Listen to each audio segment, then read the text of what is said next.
나는 올해로 105살이 되었습니다. 지난 한 세기 동안 나는 수많은 사람들의 시작과 끝을 지켜보았습니다. 전쟁을 겪었고 가난을 견뎠으며 사랑하는 사람들을 먼저 떠나보냈습니다. 그 긴 세월 동안 내가 배운 것이 하나 있다면 그것은 바로 이것입니다. 오래 사는 사람은 병원을 자주 가는 사람이 아니라는 것입니다. 이 말을 들으면 당신은 의아하게 생각할 것입니다. 아니, 아프면 병원에 가야 하는 것 아닌가요? 물론 그렇습니다. 하지만 내가 말하는 것은 그것이 아닙니다. 나는 지금 병원을 삶의 중심에 두고 사는 노인들에 대해 이야기하고 있습니다. 조금만 아파도 달려가고 검사를 받지 않으면 불안하고 의사의 말 한마디에 하루의 감정이 결정되는 그런 삶 말입니다. 나는 그런 삶을 사는 분들이 오히려 더 빨리, 더 쓸쓸하게 세상을 떠나는 것을 너무나 많이 보아왔습니다. 내 주변에 한 친구가 있었습니다. 그는 나보다 10살이 어렸고 평생 건강에 집착했습니다. 정기검진을 받들인 적이 없고 비타민과 보충제를 서랍 가득 쌓아두었으며 조금이라도 몸에 이상한 느낌이 오면 즉시 병원으로 향했습니다. 그러나 그는 83세 세상을 떠났습니다. 죽기 전 마지막 몇 년은 병원 침대와 집 사이를 오가며 보냈습니다. 반면 나는 그 나이에 강의를 하고 있었고 산책을 즐겼으며 책을 쓰고 있었습니다. 무엇이 달랐을까요? 나는 오랫동안 그 이유를 생각했습니다. 그리고 마침내 하나의 결론에 도달했습니다. 그 친구는 몸을 지키려 했지만 사실은 죽음이 두려웠던 것입니다. 병원에 자주 간다는 것은 많은 경우 몸이 아파서가 아니라 마음이 불안해서입니다. 그 불안을 의사에게 가져가면 의사는 검사를 권하고 약을 처방합니다. 그것이 잠시 안도감을 주지만 불안의 뿌리는 건드리지 못합니다.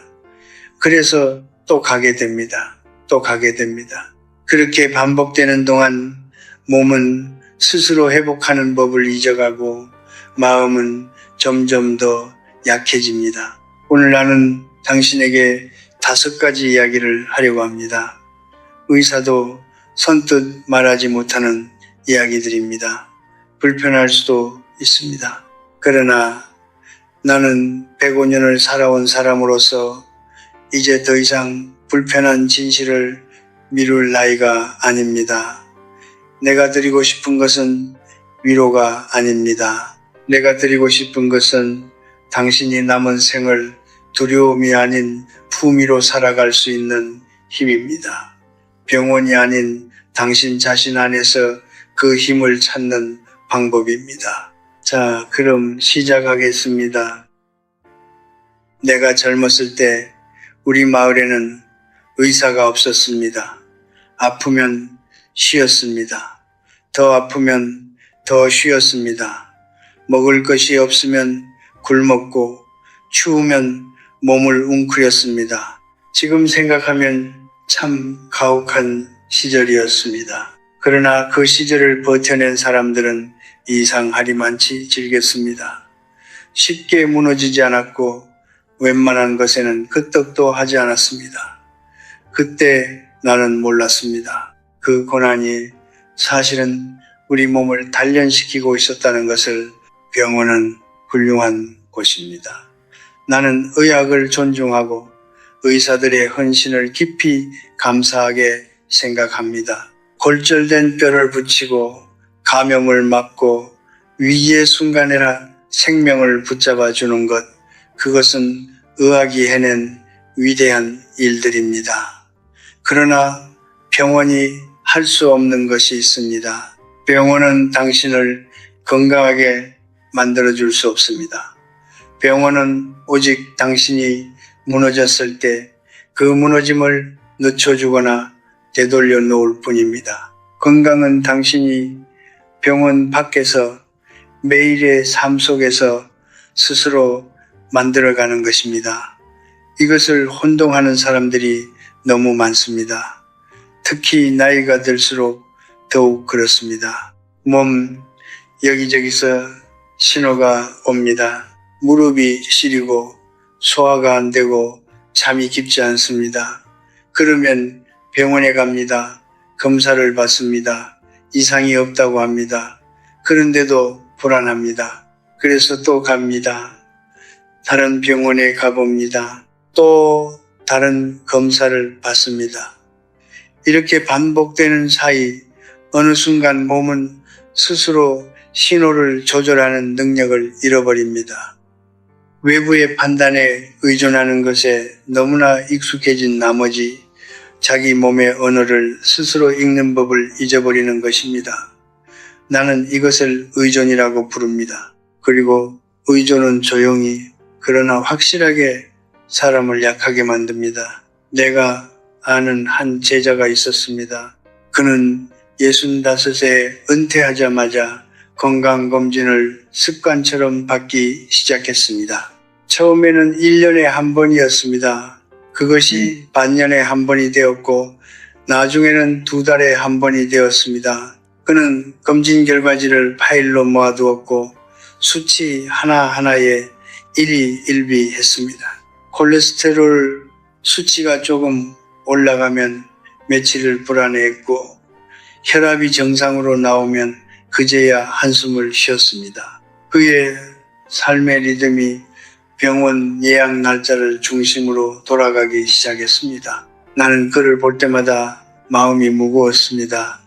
그가 건강을 지키려는 것이 아니라 죽음을 피하려는 것처럼 보였기 때문입니다. 그리고 그 두 가지는 전혀 다른 것입니다. 건강을 지키는 사람은 오늘을 잘 살려고 합니다. 죽음을 피하려는 사람은 내일이 오지 않을까봐 오늘을 두려워합니다. 전자의 삶에는 활기가 있습니다. 후자의 삶에는 불안만 쌓입니다. 인체는 놀라운 자생력을 가지고 있습니다. 수백만 년의 진화가 만들어낸 그 회복력은 우리가 그것을 믿고 기회를 줄 때 비로소 작동합니다. 하지만 우리가 조금만 불편해도 즉시 외부의 개입을 요청하면 몸은 그 자생력을 쓸 기회를 잃습니다. 근육이 쓰이지 않으면 왜소하듯 스스로 회복하는 힘도 쓰이지 않으면 사라집니다. 나는 오늘도 아침에 일어나 스스로 걷습니다. 무릎이 아프면 천천히 걷습니다.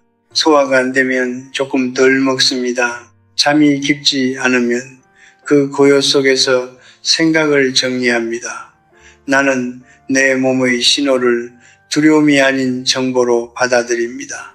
그것이 내가 105년을 살아온 방식의 일부입니다. 병원을 멀리하라는 말이 아닙니다. 진짜 아플 때는 반드시 가야 합니다.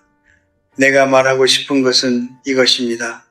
병원은 당신의 삶의 주인이 될 수 없습니다.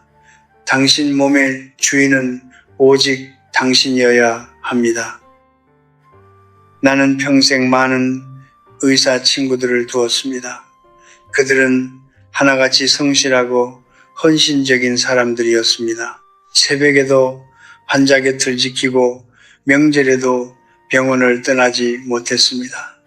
나는 그들을 진심으로 존경합니다. 그러나 어느 날 밤 오랜 의사 친구와 술잔을 나누다가 그가 조용히 이런 말을 했습니다. 형석이, 솔직히 말하면 우리가 처방하는 약의 절반은 환자가 안심하기 위해 주는 거야. 몸을 위해서가 아니라 나는 그 말을 잊은 적이 없습니다. 의학은 과학입니다. 그러나 의료 시스템은 사람이 만든 제도입니다. 그리고 사람이 만든 제도는 언제나 완전하지 않습니다. 오늘날 많은 나라에서 의료 시스템은 환자가 얼마나 건강해졌는가가 아니라 얼마나 많은 진료와 처방이 이루어졌는가를 기준으로 운영됩니다. 이것은 의사 개인의 잘못이 아닙니다. 시스템이 그렇게 설계되어 있는 것입니다. 의사도 그 안에서 움직이는 한 사람일 뿐입니다. 그 결과 필요하지 않은 검사가 권해지고 꼭 필요하지 않은 약이 처방됩니다. 환자는 검사를 많이 받을수록 안심하고 약을 많이 먹을수록 뭔가를 하고 있다는 느낌을 받습니다. 의사는 그 심리를 알고 있습니다. 그래서 때로는 굳이 방귀를 들지 않습니다. 검사 하나 더 하는 것이 분쟁을 피하는 가장 쉬운 방법이기 때문입니다. 이것이 현실입니다. 나쁜 사람이 있어서가 아니라 구조가 그렇게 되어 있는 것입니다.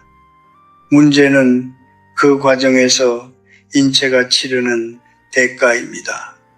항생제는 위대한 발명입니다. 나는 항생제가 없던 시절을 알고 있기에 그것이 얼마나 많은 생명을 구했는지 잘 압니다. 그러나 필요하지 않은 상황에서 반복적으로 투여된 항생제는 장 속의 유익균까지 파괴합니다. 면역체계의 상당 부분이 장에서 만들어진다는 것을 생각하면 이것이 얼마나 심각한 문제인지 알 수 있습니다. 수면제는 잠을 재워주지만 뇌가 스스로 수면 리듬을 찾는 능력을 빼앗아갑니다. 진통제는 고통을 감춰주지만 몸이 보내는 경고 신호도 함께 묻어버립니다. 약은 문제를 해결하는 것이 아니라 많은 경우 문제를 보이지 않게 만드는 것입니다. 나는 지금 약을 먹지 말라는 말을 하는 것이 아닙니다. 꼭 필요한 약은 반드시 먹어야 합니다. 내가 말하고 싶은 것은 왜 이 약을 먹는지, 이 검사가 정말 필요한지 스스로 물을 줄 알아야 한다는 것입니다. 의사의 말을 무조건 따르는 것이 현명한 것이 아닙니다. 의사의 말을 이해하고 그것을 바탕으로 스스로 판단하는 것, 그것이 진정한 의미에서 자신의 건강을 지키는 것입니다. 내 나이쯤 되면 주변에 온통 약봉지를 끼고 사는 분들이 많습니다. 아침마다 10여 가지 약을 챙기는 것이 일과가 된 분들도 있습니다. 그분들을 탓하는 것이 아닙니다. 그분들도 살고 싶어서 건강하고 싶어서 그러는 것이니까요. 그러나 나는 그런 분들에게 조심스럽게 묻고 싶습니다. 그 많은 약들이 당신을 정말로 건강하게 만들고 있습니까? 아니면 당신을 그 약들 없이는 하루도 살 수 없는 몸으로 만들고 있습니까? 의존은 약해지는 것입니다. 그것이 사람이든 돈이든 약이든 마찬가지입니다. 나는 젊은 시절부터 가능한 한 몸이 스스로 하도록 내버려 두었습니다. 열이 나면 따뜻하게 쉬었습니다. 소화가 안 되면 굶었습니다.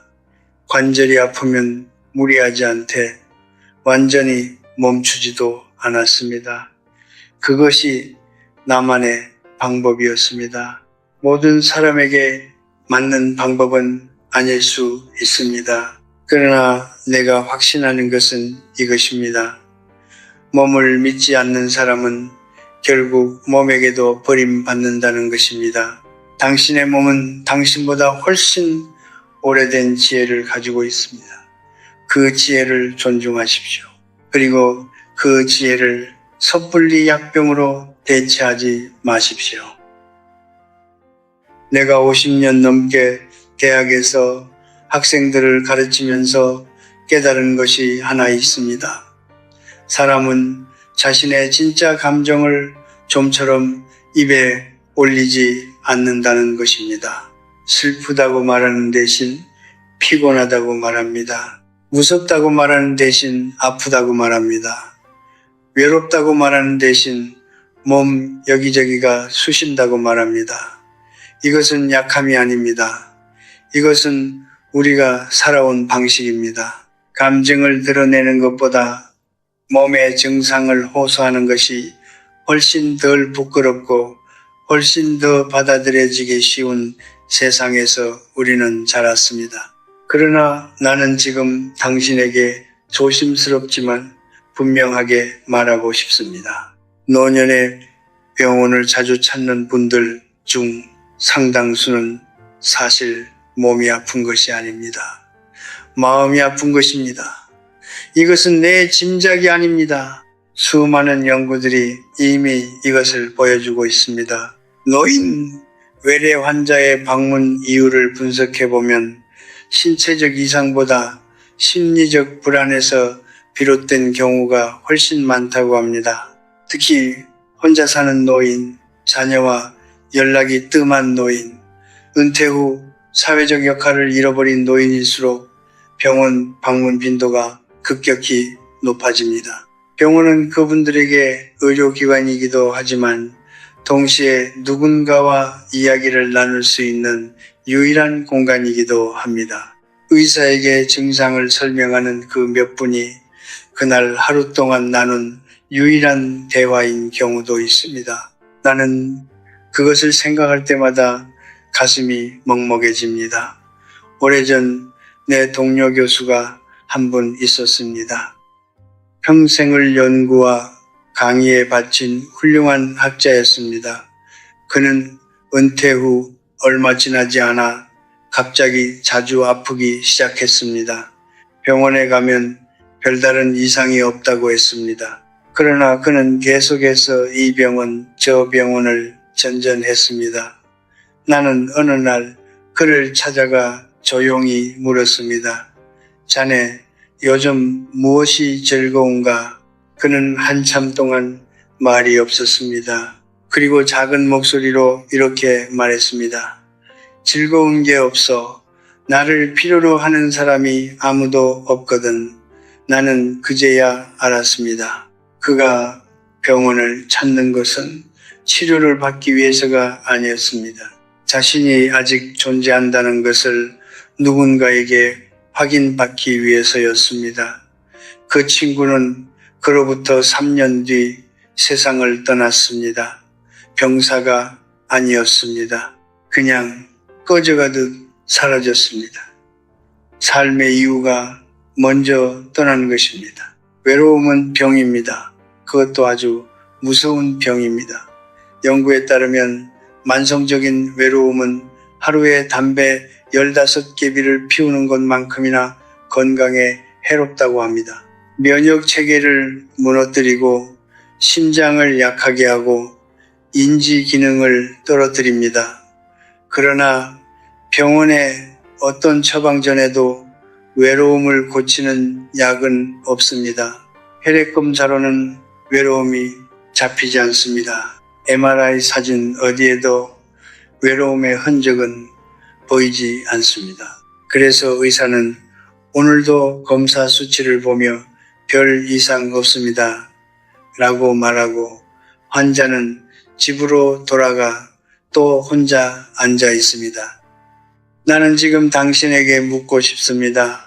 당신이 자주 몸이 아프다고 느끼는 그 순간 혹시 그것은 외로움이 보내는 신호가 아닙니까?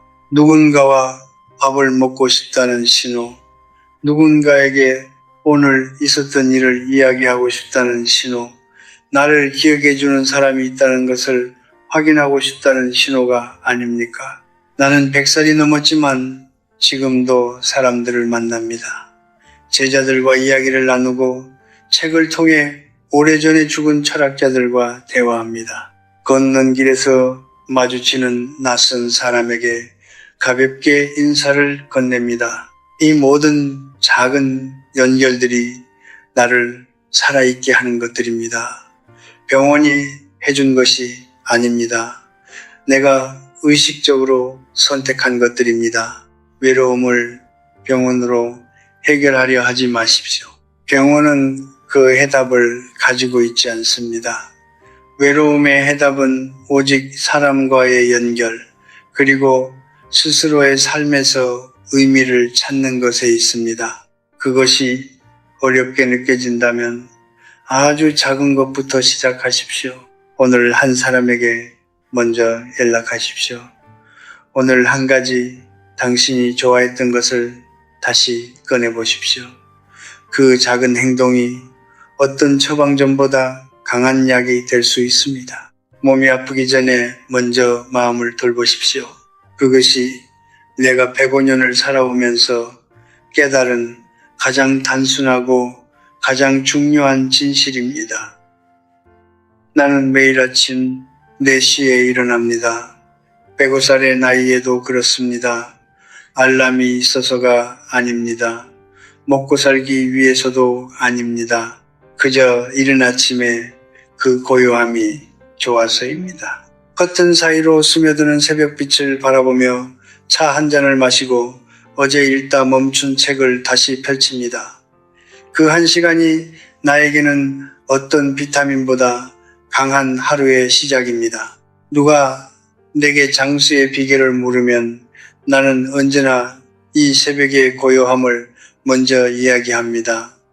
그러면 사람들은 조금 실망한 표정을 짓습니다. 더 극적인 무언가를 기대했던 것이겠지요. 하지만 진실은 언제나 단순한 곳에 있습니다. 우리는 오랫동안 건강을 잘못된 방향에서 찾아왔습니다. 더 좋은 약, 더 정밀한 검사, 더 비싼 보충제, 더 특별한 식단. 물론 이것들이 전혀 의미 없는 것은 아닙니다. 그러나 나는 한 세기를 살아오면서 하나의 분명한 사실을 목격했습니다. 가장 오래, 가장 건강하게, 가장 밝게 살다 간 사람들은 공통적으로 3가지를 가지고 있었습니다. 살아야 할 이유, 나누어야 할 사람, 그리고 매일 작은 기쁨을 찾는 습관이었습니다. 그것이 전부였습니다. 살아야 할 이유에 대해 먼저 이야기해 봅시다. 일본의 오키나와 지역 사람들은 세계에서 가장 오래 사는 사람들 중 하나입니다. 그들에게는 이키가이라는 개념이 있습니다. 아침에 눈을 뜨는 이유, 즉 자신만의 삶의 의미를 말합니다. 그것이 거창할 필요는 없습니다.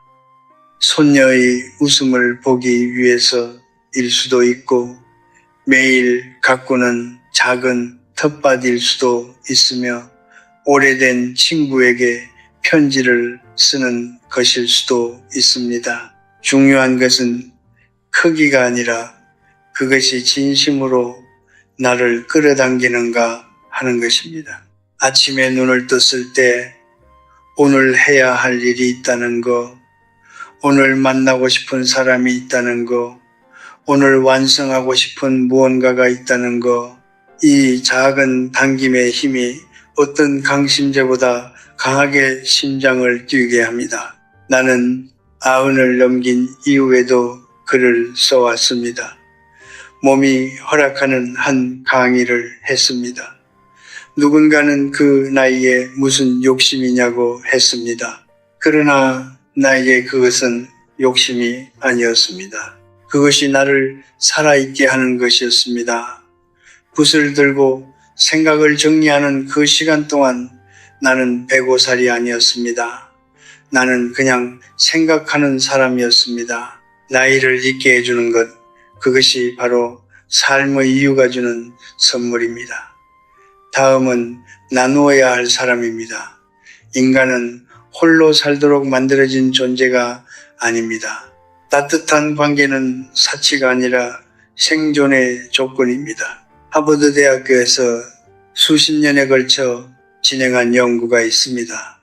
무엇이 사람을 행복하고 건강하게 만드는가를 추적한 연구인데 그 결론은 놀라울 만큼 단순했습니다.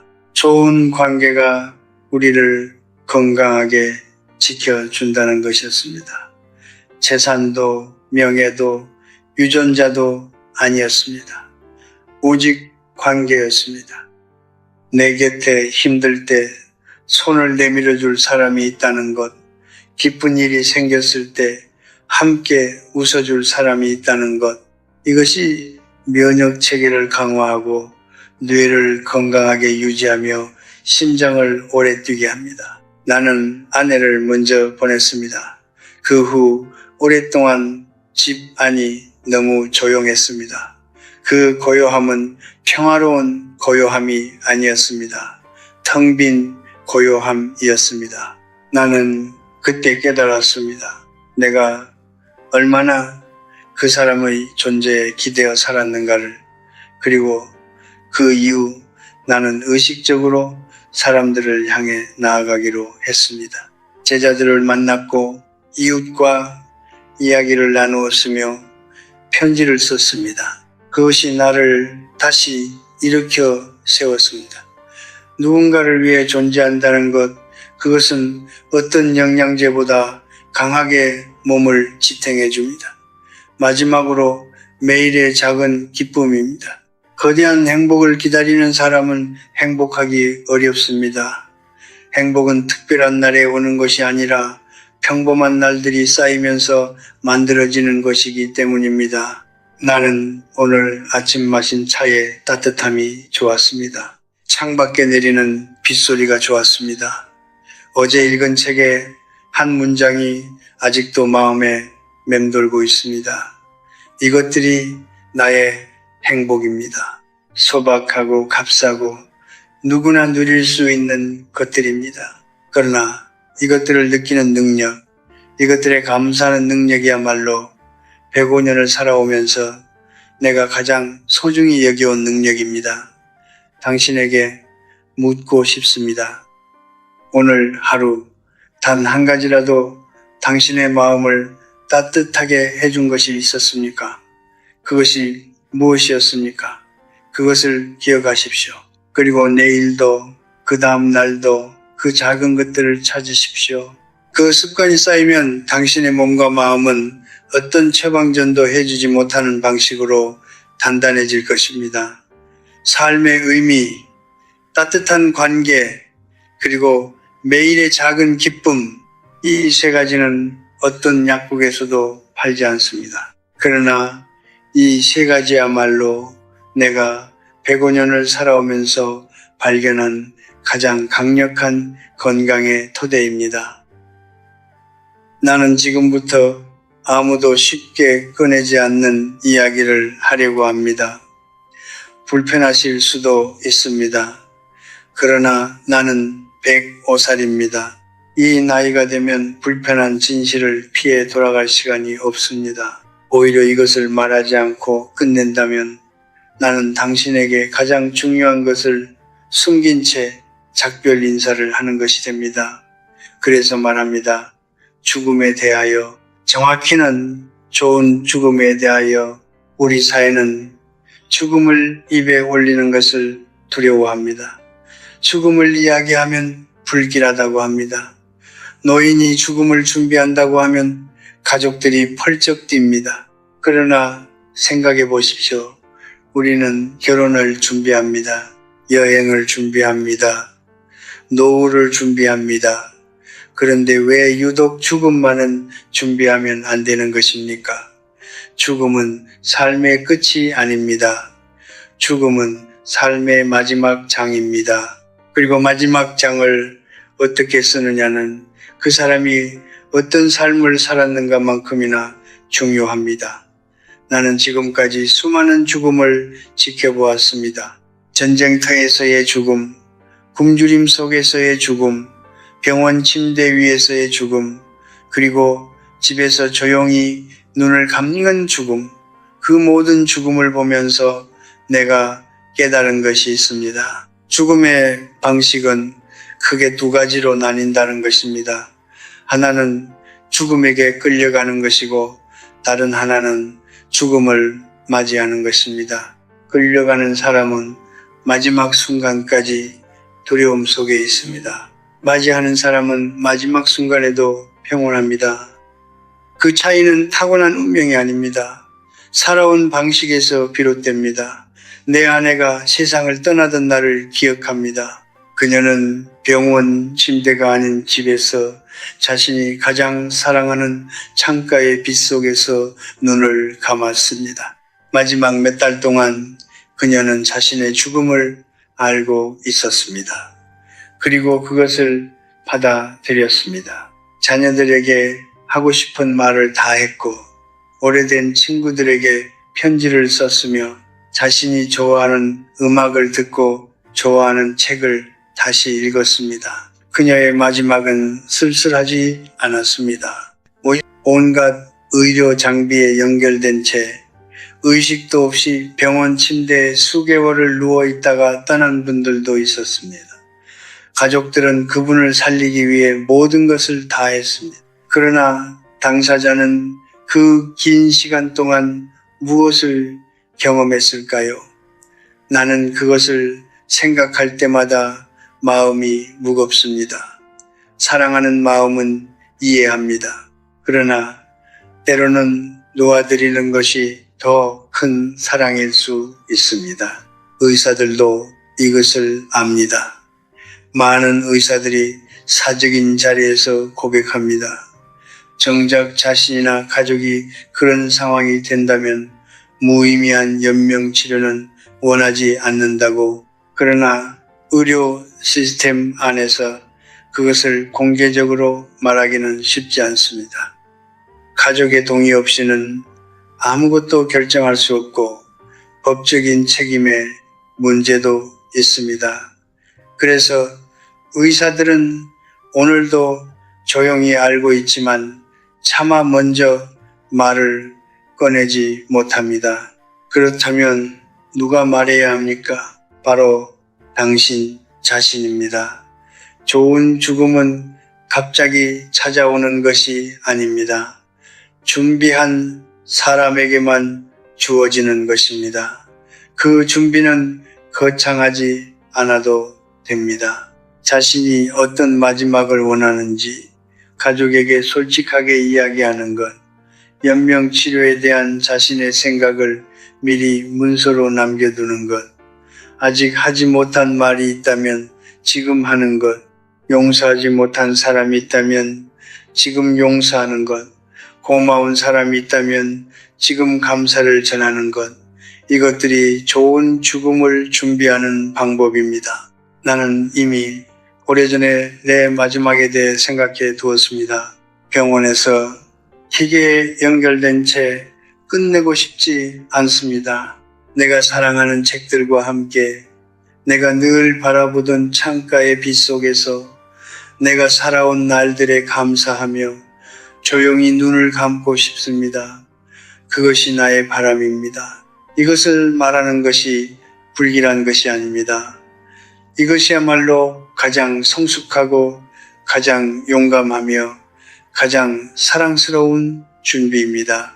삶을 사랑하는 사람은 죽음도 사랑할 수 있습니다. 죽음을 두려워하지 않는 사람만이 진정으로 자유롭게 살 수 있습니다. 나는 지금 이 순간에도 죽음이 멀지 않다는 것을 알고 있습니다. 그러나 그 늪이 나를 무겁게 하지 않습니다. 오히려 지금 이 순간을 더 선명하게, 더 온전하게 살게 해줍니다. 당신에게 부탁드립니다. 죽음을 외면하지 마십시오. 죽음을 생각하는 것이 삶을 포기하는 것이 아닙니다. 오히려 죽음을 똑바로 바라볼 때 우리는 비로소 오늘 하루를 어떻게 살아야 하는지 알게 됩니다. 남은 날들을 두려움이 아닌 감사로, 회피가 아닌 완성으로 채워가십시오. 그것이 내가 105년을 살아오면서 발견한 가장 깊고 가장 어려우며 가장 아름다운 진실입니다. 오늘 나는 당신에게 5가지 이야기를 했습니다. 병원이 건강을 만들어주지 않는다는 것, 의료 시스템이 말하지 않는 진실들, 외로움이 병의 뿌리라는 것, 삶의 의미와 따뜻한 관계가 가장 강한 약이라는 것, 그리고 좋은 죽음을 준비하는 것이 삶을 완성하는 일이라는 것. 이 5가지는 모두 하나의 방향을 가리키고 있습니다. 밖이 아닌 안을 향하십시오. 구원을 기다리지 말고 스스로 서십시오. 나는 이 말이 차갑게 들릴 수도 있다는 것을 압니다. 홀로 서라니 너무 가혹하지 않으냐고 하실 수도 있습니다. 그러나 내가 말하는 홀로 서는 것은 세상을 등지고 혼자 고립되라는 뜻이 아닙니다. 그것은 자신의 삶의 중심을 자기 자신 안에 두라는 것입니다. 외부의 인정에 흔들리지 않고 타인의 시선에 지배받지 않으며 어떤 상황에서도 자기 자신을 잃지 않는 것, 그것이 내가 말하는 품이 있는 삶입니다. 나는 젊은 시절에 많은 것을 원했습니다. 인정받고 싶었고 성공하고 싶었으며 사랑받고 싶었습니다. 그것은 부끄러운 일이 아닙니다. 누구나 그렇습니다. 그러나 세월이 흐르면서 나는 조금씩 알아갔습니다. 내가 진정으로 원하는 것들은 밖에서 오는 것들이 아니라는 것을 고요한 아침, 좋은 책 한 권, 오래된 친구의 목소리, 창가로 들어오는 햇살, 이것들이 나를 가장 충만하게 해주는 것들이었습니다. 그리고 이것들은 누가 나에게 주어야 생기는 것들이 아니었습니다. 내가 선택하면 언제든 내 곁에 있는 것들이었습니다. 나이가 든다는 것은 잃어가는 것이 아닙니다. 드러내는 것입니다. 젊었을 때 우리는 너무 많은 것들을 짊어지고 삽니다. 남의 눈, 체면, 경쟁, 불안, 비교, 그것들이 어깨를 짓누릅니다. 그러나 시간이 지나면서 진짜 중요한 것과 그렇지 않은 것이 서서히 구분되기 시작합니다. 노년은 그 구분이 완성되는 시간입니다. 무거운 것들을 하나씩 내려놓고 진짜 가벼움에 도달하는 시간. 나는 그것을 자유라고 부릅니다. 나이 들어 얻을 수 있는 가장 아름다운 자유입니다. 지금 이 영상을 보고 계신 분이 40이든 50이든 60이든 혹은 나처럼 100을 훌쩍 넘긴 분이든 상관없습니다. 지금 이 순간부터 시작할 수 있습니다. 오늘 아침 병원 예약 전화를 하기 전에 먼저 자신에게 물어보십시오. 나는 지금 정말 아픈 것인가? 아니면 외로운 것인가? 오늘 비싼 보충제를 주문하기 전에 먼저 오늘 하루 걸을 수 있는지 생각해 보십시오. 오늘 자녀에게 섭섭한 마음을 키우기 전에 먼저 자신이 그들에게 의존하고 있었던 것은 아닌지 돌아보십시오. 그 작은 물음들이 당신의 삶의 방향을 조금씩 바꿔줄 것입니다. 나는 오래 살았습니다. 그러나 나는 오래 살기 위해 산 것이 아닙니다. 나는 오늘 하루를 온전히 살기 위해 살았습니다. 그 하루들이 쌓여 100년이 넘은 것뿐입니다. 그리고 그 100년이 넘는 세월 동안 내가 배운 가장 중요한 것은 삶은 소유하는 것이 아니라 경험하는 것이라는 진실입니다. 더 많이 갖는 것이 아니라 더 깊이 느끼는 것, 더 오래 사는 것이 아니라 더 온전히 사는 것, 그것이 인간이 도달할 수 있는 가장 아름다운 경지입니다. 당신의 몸을 믿으십시오. 당신의 마음을 돌보십시오. 당신의 하루에 감사하십시오. 당신 곁에 사람을 소중히 여기십시오. 그리고 언젠가 맞이하게 될 마지막을 두려움이 아닌 완성으로 준비하십시오. 나는 오늘도 새벽에 일어나 차를 마시며 이 글을 썼습니다. 창밖에는 이른 아침의 빛이 조용히 퍼지고 있었습니다. 나는 그 빛을 바라보며 생각했습니다. 오늘 하루도 살아있다는 것이 얼마나 고마운 일인가 하고 당신도 오늘 그 고마움을 느끼실 수 있기를 바랍니다. 삶은 시끄러운 축제가 아닙니다. 삶은 고요한 흐름입니다. 그 흐름 속에서 당신만의 리듬으로, 당신만의 속도로 끝까지 품위 있게 걸어가십시오. 감사합니다.